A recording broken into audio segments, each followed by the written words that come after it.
research and try to get the free money, like if possible. What I lucked out was that I found out there's this legal firm that provide small business free legal service, and I'm raising money, and you gotta file with SEC, and it's securities, and it's very complicated. You gotta like adhere to compliances, and you gotta have attorney. So, and they are very expensive if you put one on retainer. But because of this entity, I have a pro bono service. That's saving me, I don't even know how much, probably like easily $100,000. Melting Pot, a global podcast series hosted by Payal, connects guests who have inspiring stories and reaches out to a multicultural audience over 52 countries. Guests are diverse, such as celebrities, entrepreneurs, travelers, and many more who've had a turning point in their lives and moved over to a holistic lifestyle. Follow us on YouTube, Spotify, Apple, Google Podcasts, social media. Hi, everyone. Today I am in conversation with Akemi Tosto. Akemi is founder AKT Pictures, and she's the first female filmmaker from Japan to have had an original short film that was distributed by Shorts International, which, as everyone knows, is the official short film distributor of the Academy of Motion Pictures and Sciences. Akemi has been involved in over 100 films and TV productions. Wow, over 20 years. I think that's since she moved to the US. So she is an independent filmmaker, and her journey is very, very fascinating. I got a glimpse of it when I was researching you, Akemi. And of course, we've been chatting before we started recording. So thank you so much for joining me today. Thank you for having me. So I can't help but start with what really inspired you and motivated you to become a filmmaker? When I was a kid, growing up in Tokyo, I was young, probably like an 8th grader. I got this like onset of like really kind of complicated illness. No doctors could diagnose it. I was like having dizzy spell all the time, and I couldn't go to school. So anyway, I couldn't leave the bed. So like all I could do was like occasionally watch TV, and the caught my eyes was Star Wars. Like they show the trailer of Star Wars, and I'm like, I've never seen anything like that. It looks so real and it looks so cool.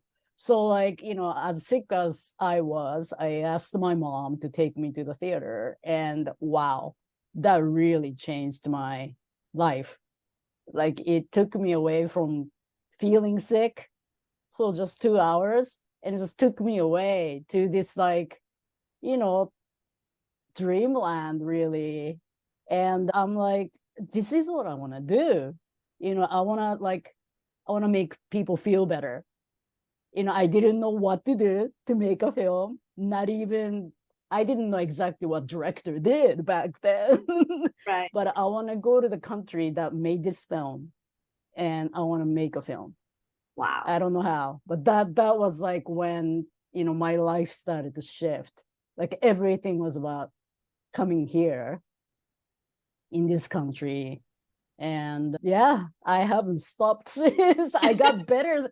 I got better, thank God. But like the motivation and the power of, that I got from watching such a powerful film really helped me to get better, because I was absolutely just like feeling done, because I was absolutely just tired. No one knew what was wrong with me.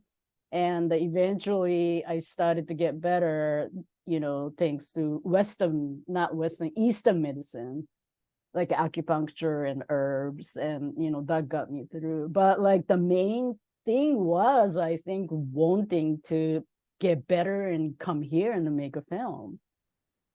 So I guess I owe it to my sickness. Your first, experience in filmmaking? So you moved to the US, and then how I mean, you can't just move to another country and start making films. There has to be a process. Yes. But a little bit, if you could highlight that process. Yeah, it was like all kind of scamming my parents, really. No, actually, like what I did was I just went ahead and took a exchange student test without letting my parents know. And I passed the test. It was a scholarship. So Oh, that was the first time I came here as an exchange student, high school. And, I went back to sort of discuss my future with my parents. Then they were such a great parents. They let me go to study a little more here. I went to college here, 2 years.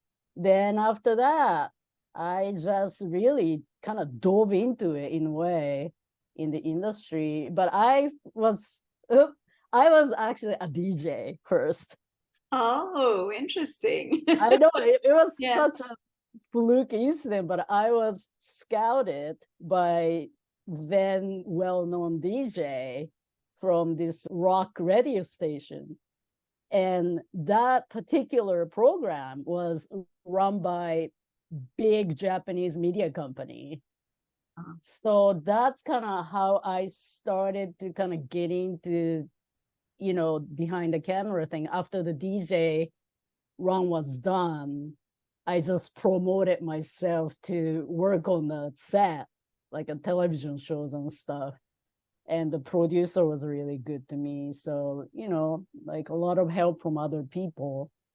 But that's how I kind of got into the business. TV first, then film. Okay. And what is your first independent film that you yourself directed, produced? Oh my God, that was like a short film at the film school. it was it was it was called Box. It was a horror movie. Oh It my was God. So was it a short film it or was a short short film. film? Okay, Yeah. okay, okay. But I got to watch it on a huge screen because my movie got selected by the class committee. I think 5 out of like, I don't know, 30 movies or something. I got selected, and that was it. It's like watching your own product on a huge screen. Yeah, Nothing like it. yeah. It's just fantastic. What kind of struggles did you have to start with? And then what is generally for aspiring filmmakers, whatever part of the world that they may be in and don't have enough funds and would like to raise money to be able to, whatever genre of film it is, firstly, what was your struggle? And secondly, what is the process? Okay. There's really no one process, is what I'm finding out. It's like there are a lot of different ways to raise money, and I'm still searching. There must be ways that I haven't dealt with, that's probably buried somewhere. It's almost like finding the way is half the battle. Right. I sort of like taught myself in a way, or by watching other people do it. I think that the easiest, or it's not really easy, but the most common ways to do is friends and family. Those are like lucky people because, they have enough to fund your film, but that's how I made my first couple of, short film. It was like really expensive. And of course, friends and families weren't enough. So I don't recommend this to anybody, but like a lot of credit cards. That was enough fun afterwards. Yeah. I can It was imagine. terrible. Yeah. So, but sometimes like you gotta do what you gotta do. I mean, you gotta really have money to make a product. It's like it takes money to make money, really. So, how do you balance creativity and the practicality in filmmaking? It's always sort of like, I was all about creativity, like until this like a feature film hell. But like it's such a wonderful, experience, because it's almost like going through business school on my own, just like getting all the information from internet or talking to my friends, like who somewhat done it. But like at this level of like what I'm doing right now, I don't think there are any friends who've been doing what I've been doing, meaning that like opening the production company, and raising the money and getting the actors, getting the crew. It's quite a bit. So like creativity, it's always there because it's my project, but at the same time, I'm always thinking about money. I never did that before. But like you really have to have money left to move on to the next step. So like, I would love to hire top agency, like for instance, for marketing, and like get my vision out there to get more, funds or feedback, or get my project out there. But no, can't afford it. So like we hire sort of like, they're great too, but like they're not experienced in creative stuff. They're experienced more in like a tech products and stuff. So like it's really difficult because I sort of have to handhold them to let them know this is my creation, and do you understand where you're going. So like money and creativity, if you have a lot of money, yes, you can get like a lot of things in your head out there and be shown. But like when you don't, it takes much more time, and sometimes not everything can be realized, so it gets frustrating. But try to like see the half full glass instead of empty. Yeah, so that's the spirit. That's what I guess sustains my sanity.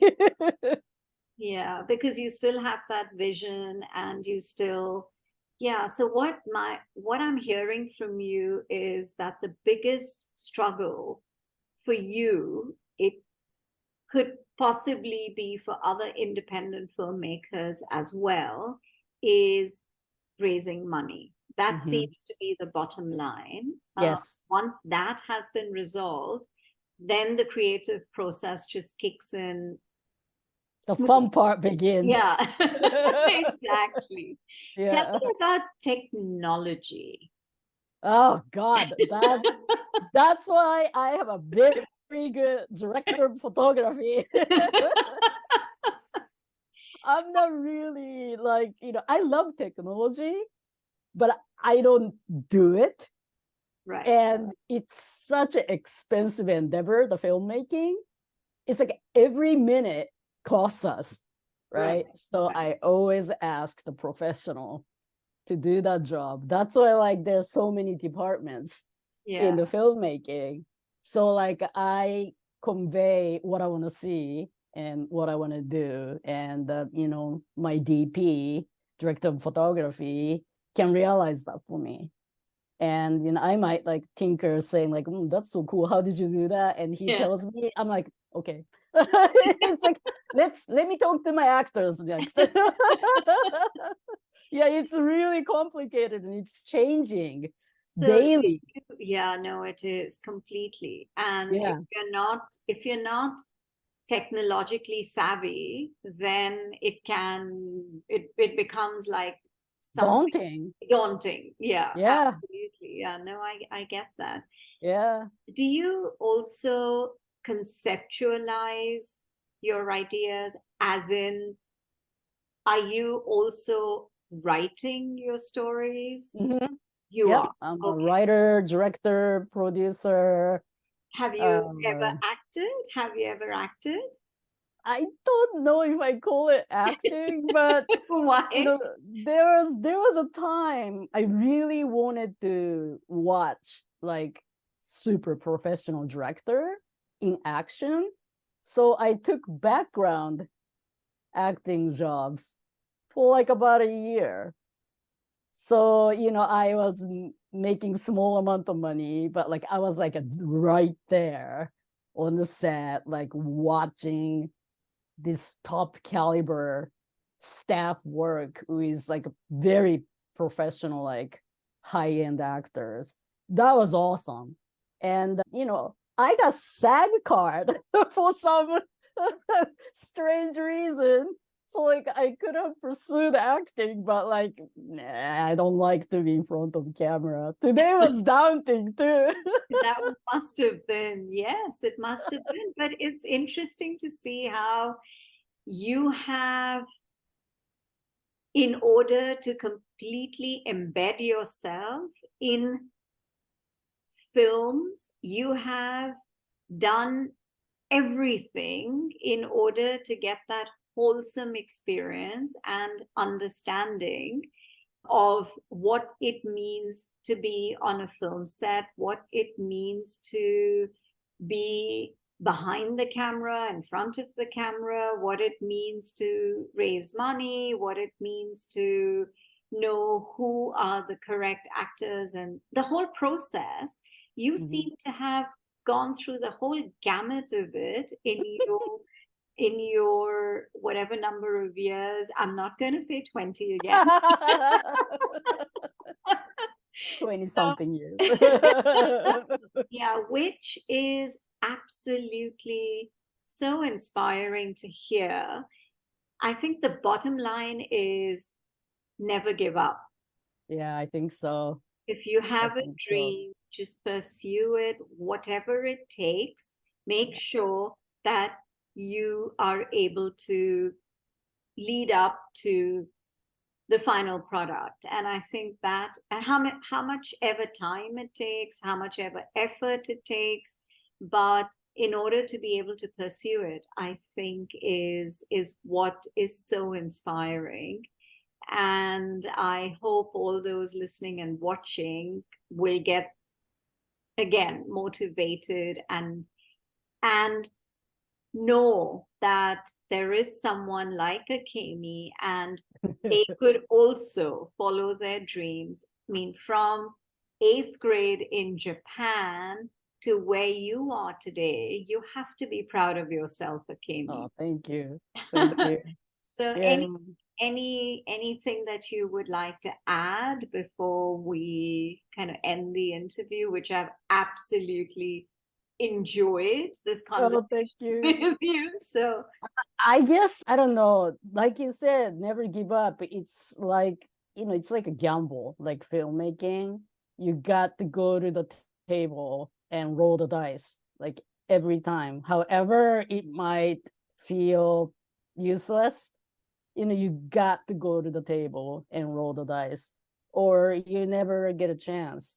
And it's hard sometimes because you might keep losing, but like I think also I try to tell myself this because I don't want to disappoint myself in the end, but it's the journey. At the end, no matter what happens, I want to say I've done it. yeah, I don't want anyone to regret, including myself. So like do what you want to do now, and enjoy the journey. and Don't the get too learning. serious. Yeah, Don't get I too know, serious. absolutely. You enjoy Yeah. the learning, and the and the learning comes as a part of the learning, the experience as a part of the journey. So no, Yeah.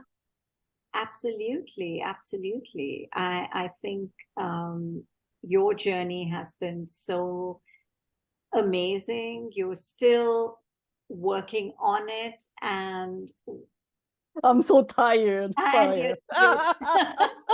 but Akemi, I think you're at the crossing line now. So good luck, and I'm Thank sure you. it's going to be an amazing, amazing success. Is this your first feature, or you've done other Yes, it is. first feature? So it's like a Yeah, milestone. It's like a milestone for you, right? it And is. It you know, is. I think it's going to be amazing. And Oh, I thank wish you you. all the very, very best. And Thank you. I'm Thanks for your time follow today. this space. No, you're welcome. I really, when your team reached out to me, I was like, no, absolutely. I researched you, and I felt like there was so much that you could share with me and the audience, and I'm not disappointed. Oh, I'm so glad. Thank you again. For more weekly conversations, do listen to Melting Pot on Spotify, Apple, and Google Podcasts. Follow us on YouTube and on Instagram at Podcast Melting Pot. So until the next episode, this is Payal signing off.